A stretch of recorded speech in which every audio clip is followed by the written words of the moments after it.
It used to be that 3 weeks out from polling day, most of these households would know exactly how they were going to vote, the same as the last time. Not anymore. Portsmouth South has wavered. Lib Dem, then Tory, then Labour. And it's not alone. Now almost half of all voters are floaters. I think I've kind of always ever voted either Labour or Conservative.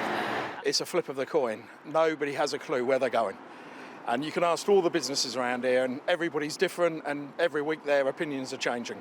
How are you going to vote? Conservative. So could you imagine yourself voting for a different party at different elections? Yeah, every election, something different. New parties, new policies, we'll see what happens. This graph shows how volatile voters have become.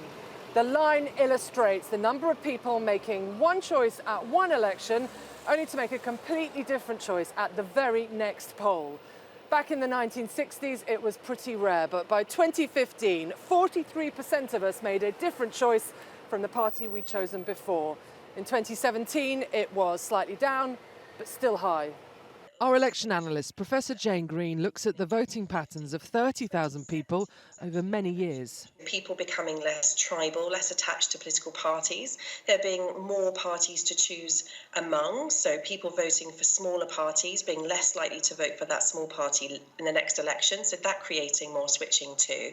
And then the combination of those long-term factors with short-term abrupt changes that we call electoral shocks. An increase in immigration after 2004 is the first shock. Then the 2008 economic crash. Next, the Lib Dem Tory coalition, and then the fallout from two referendums. First Scotland's, then Brexit.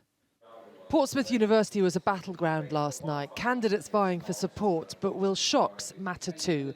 Brexit seems to have jolted Eustace's vote. When you voted last time, you voted for Labour because of tuition fees. Yes. So Brexit is now more important to you than tuition fees? I respect the democratic will of the people.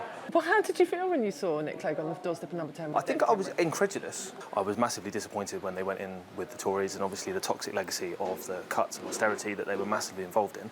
But in the last election, I actually voted for Labour. I think realistically, that's the way I foresee myself going this time too.